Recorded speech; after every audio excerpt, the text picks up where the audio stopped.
Olá, amigos, que as bênçãos do Pai nos toque o coração para que nós possamos melhor compreender, melhor refletir sobre os ensinamentos de Jesus da doutrina espírita.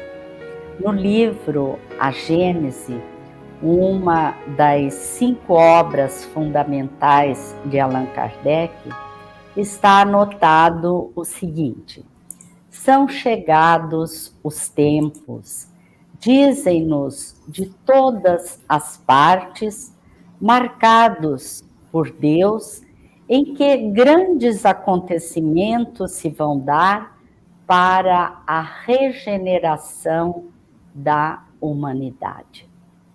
Transição planetária.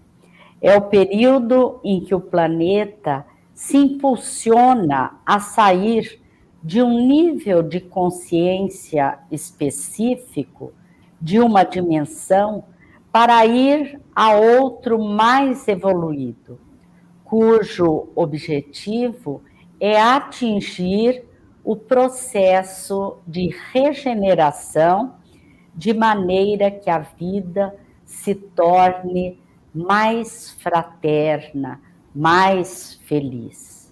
Várias obras espíritas tratam deste assunto. Queremos ressaltar a obra com este título, Transição Planetária, que foi psicografada por Divaldo Pereira Franco. Cristiane Harumi Sato está conosco para falar sobre este assunto tão importante para nós. Cristiane reside em Maringá, é trabalhadora do Núcleo Espírita Maria de Magdala, também do Movimento Espírita Regional e do Movimento Espírita Federativo. Olá, Cristiane, é uma alegria muito grande ter você conosco hoje. Olá, Dona Ivone, olá a todos os amigos que também nos assistem. A alegria é imensa pela oportunidade, pela chance de aprender com esse tema. Muito obrigada pela presença, Cris. Cris, tem sido muito comum no meio espírita ouvirmos falar sobre a transição planetária. O que o Espiritismo esclarece sobre esta questão? É uma questão que se relaciona a um dos princípios básicos do Espiritismo, justamente a pluralidade dos mundos habitados. Ou seja, a compreensão, a convicção que os diferentes mundos criados por Deus servem de habitação a espíritos, com o objetivo de favorecer o progresso deles. Seria interessante, aliás, um breve raciocínio, pensar que Deus criou um universo inteiro para somente um planeta ser habitado. Não faria muito sentido. E nós sabemos, pelo conhecimento dos atributos de Deus, que ele não faria nada inútil, como não fez. Os diferentes planetas servem de morada, servem como escola a espíritos de diferentes graus evolutivos. Se nós compararmos os planetas com escolas, uma comparação inclusive que talvez facilite a compreensão, nós podemos pensar nos bebezinhos que vão ao berçário, nas crianças que vão ao ensino fundamental, os adolescentes ao ensino médio, posteriormente o ensino universitário. Existe uma escola apropriada a cada faixa etária, a cada faixa de necessidade de aprendizado. Da mesma maneira, Allan Kardec, na obra O Evangelho segundo o Espiritismo, capítulo 3, Há Muitas Moradas, uma fala do Mestre Jesus, vem nos esclarecer o que o Mestre quis dizer com essa fala. E uma das compreensões possíveis é justamente a de que são diferentes planetas habitados. Nós temos uma fase de mundo primitivo, destinado às primeiras encarnações da humana, um segundo nível, se assim nós podemos dizer, de provas e expiações, que é esse em que a Terra atualmente está. Um terceiro nível de regeneração, já falaremos sobre isso. Um quarto de mundo ditoso, onde de fato domina o bem. E por fim, os mundos celestes ou divinos, que seriam habitações de espíritos puros. Bom, a ideia de transição, inclusive se a gente pensar na transição da noite para o dia, de um amanhecer, é justamente a ideia de uma transformação. Então, nós estamos justamente agora, e não necessariamente só nesse momento, né? É um momento que envolve uma série de anos, mas atravessando essa fase de transformação, de provas e expiações, onde domine o mal, até passará a ser um planeta de regeneração, que tem espíritos mais comprometidos com o esforço de autossuperação, que de fato buscam a Deus, buscam seguir suas leis. E isso já seria uma mudança muito significativa. Certo. Ô, Cris, você poderia nos falar a diferença entre esse estágio de provas e expiações para o estágio de regeneração? Descreve o Evangelho segundo o Espiritismo que o planeta de provas e expiações é aquele em que ainda domina o mal, que tem espíritos rebeldes às leis de Deus. Muitas vezes nós pensamos no mal somente como aquele crime hediondo, aquela ação que realmente nos impressiona pela sua crueldade. Mas, na verdade, mal é tudo aquilo que é contrário ao bem, onde há vício há mal. E se fizermos uma análise pessoal, vamos poder identificar, por exemplo, que talvez sejamos ainda mais egoístas do que caridosos, mais orgulhosos do que humildes. É nesse sentido que a descrição está ali posta. Então, não é por acaso que nós estamos nesse planeta, estamos aqui pela fase em que ele se encontra e por termos afinidade com esse momento. Por sua vez, uma característica marcante no mundo de regeneração, conforme consta em O Evangelho segundo o Espiritismo, é que os habitantes deste planeta, né, desse nível evolutivo, nesses habitantes, todos reconhecem Deus e buscam seguir-lhe as leis. Eu reconhecer o Pai, eu entender e fazer esforços honestos de superação moral, isso já produz uma significativa diferença fluídica. Basta pensar, uma vez mais, de alguma forma nas nossas experiências. Quando conseguimos fazer um esforço sincero de superação, a gente já nota uma diferença emocional, uma diferença fluídica. Agora, imaginemos um planeta onde todos os seus habitantes fazem esse esforço.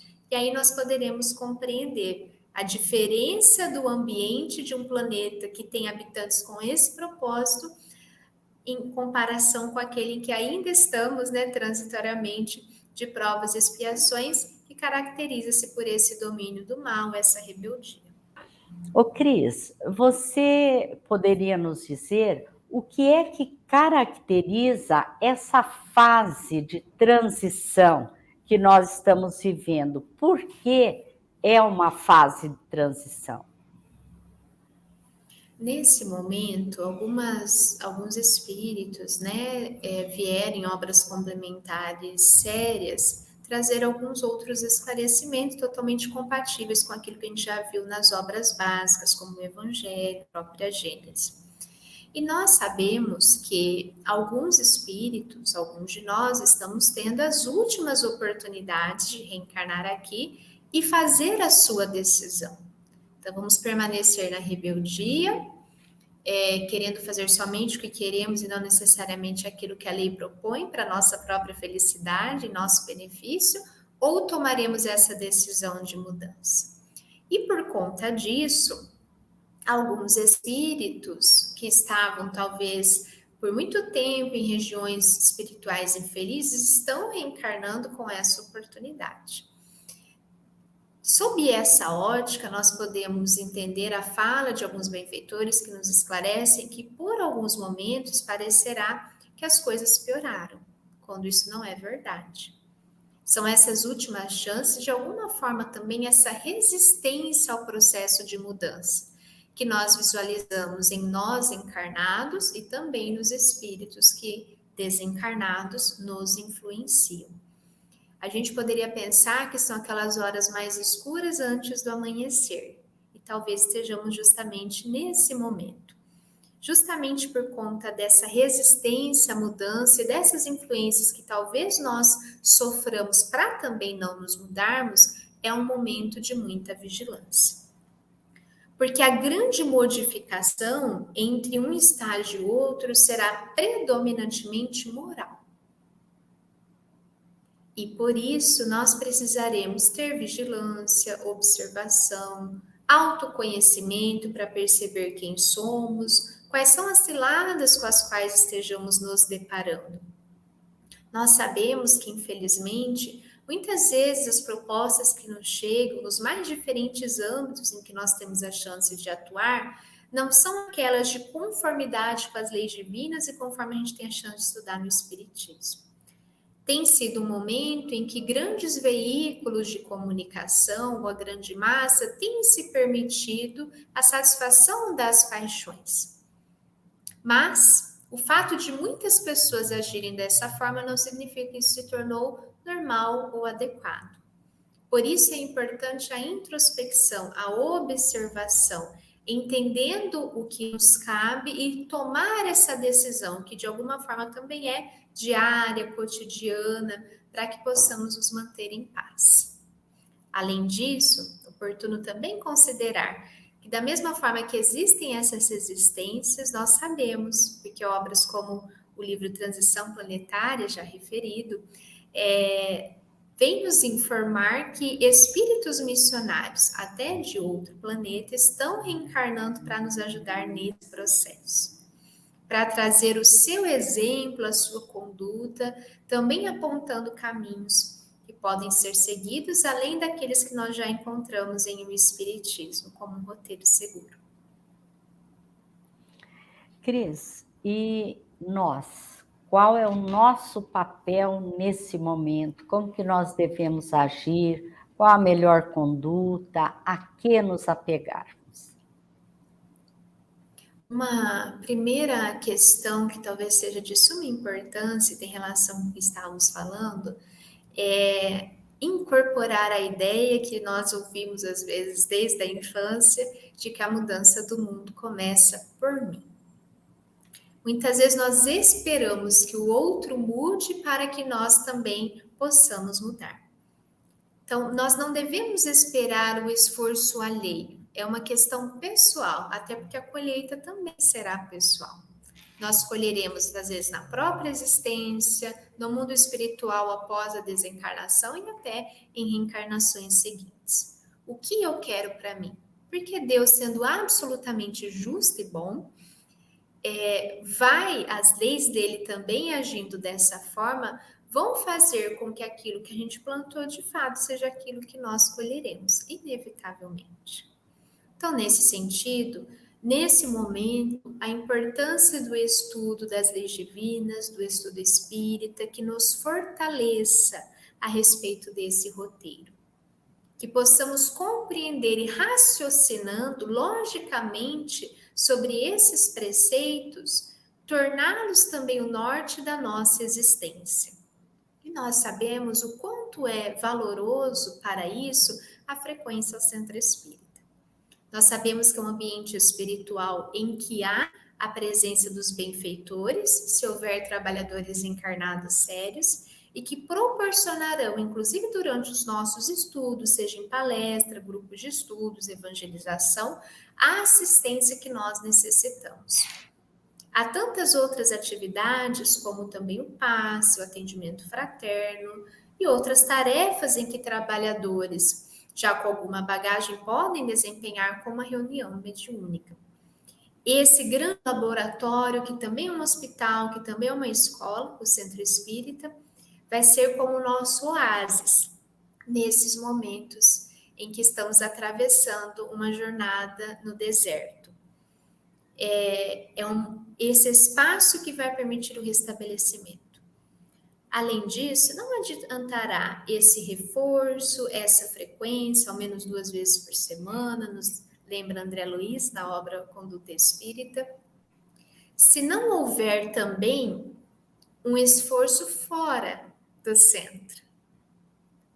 E nos recordamos nesse momento do valor do Evangelho no lar em família.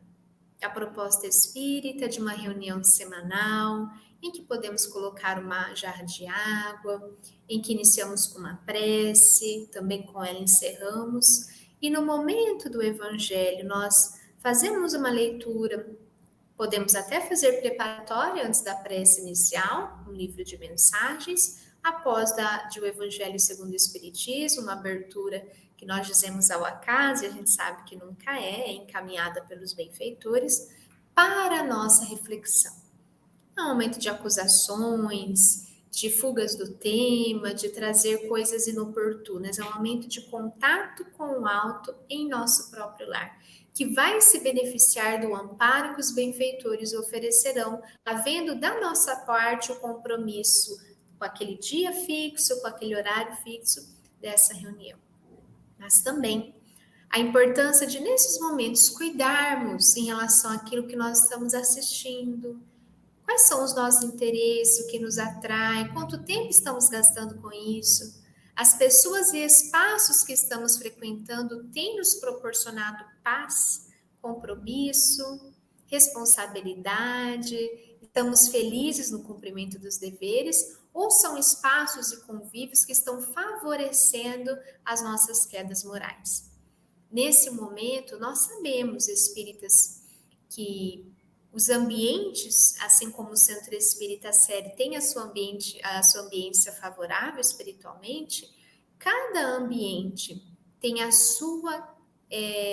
o seu aspecto fluídico, a sua construção fluídica, a depender do que os encarnados ali fazem. E atrai espíritos semelhantes. Então, nesse momento, é muito importante essa reflexão e as decisões que possam favorecer o nosso progresso, a continuidade da nossa marca. E como que nós podemos continuar realizando o nosso papel nesses dias que muitas vezes parecem tão desafiadores para nós? É muito importante em momentos como esse nutrir a esperança. Quando nós temos a notícia de que a Terra está atravessando um momento difícil, que passará, como outros passaram, isso deve produzir em nós esse sentimento. No entanto, em razão das dificuldades momentâneas, às vezes de cunho pessoal, às vezes de cunho coletivo, e pelas nossas próprias marcas do passado, muitas vezes o desânimo é uma tônica, é uma questão muito presente no nosso mundo íntimo. Então, a gente precisa se fortalecer de conteúdos que estimulem em nós esse sentimento, a esperança. Quantas vezes nós temos, inclusive, de maneira muito acessível, conteúdos, pessoas que veiculam informações de maneira um tanto quanto pessimista. E quantas vezes nós nos permitimos ver os desafios que ainda existem no mundo e ocupamos muito tempo do nosso dia nisso. Porque basta, como nós sabemos, um clique no celular, no smartphone, e nós temos acesso a conteúdos que vão atraindo conteúdos semelhantes. E de repente nós passamos minutos, horas, nos alimentando de desânimo, de pessimismo e de outras inferioridades que nós sabemos que existem. Então, é um momento de nos cuidarmos para favorecer o crescimento desse sentimento. E nós nos recordamos de que alguns amigos espirituais costumam dizer que a esperança é a luz do cristão.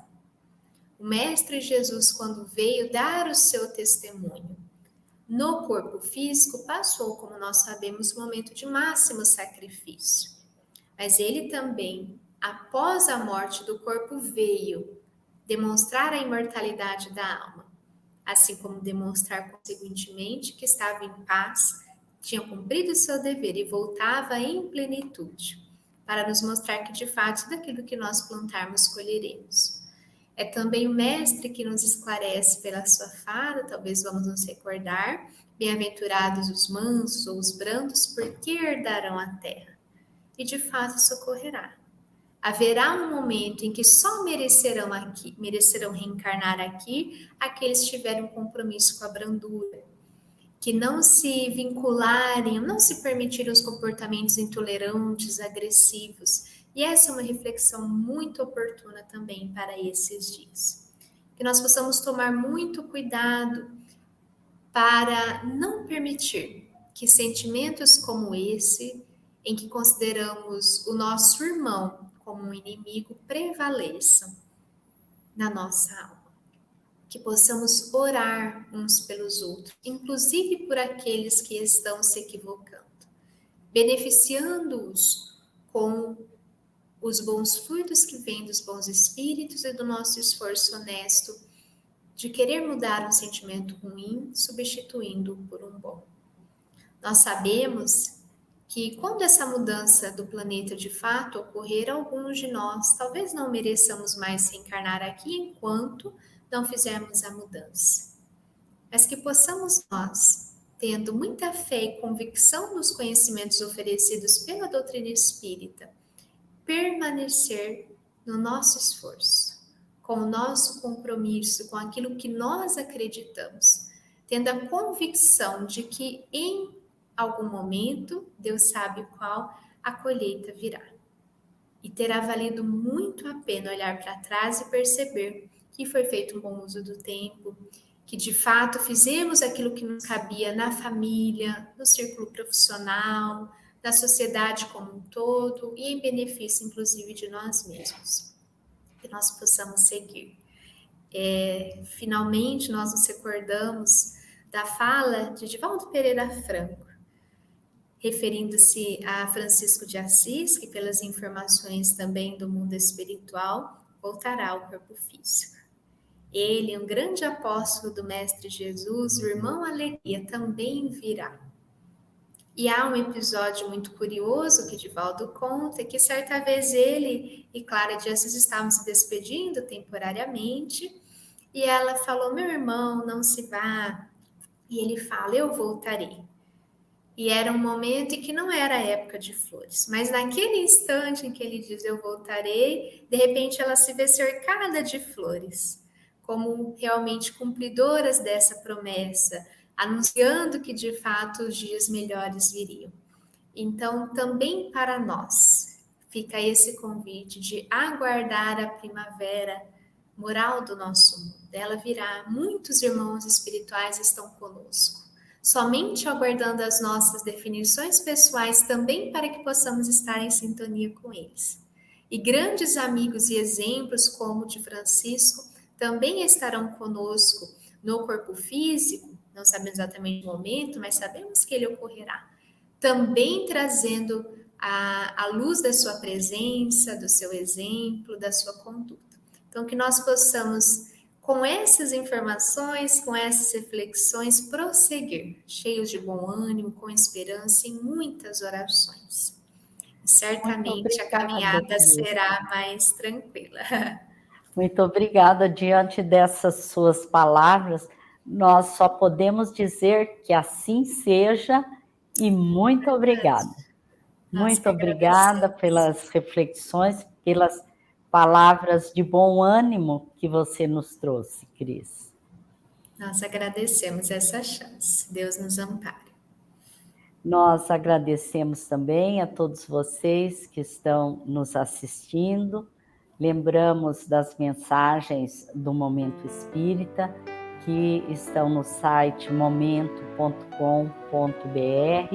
e que é um trabalho de uma equipe da Federação Espírita do Paraná. Muito obrigada a todos, com nossos votos de muita paz. Até o próximo programa.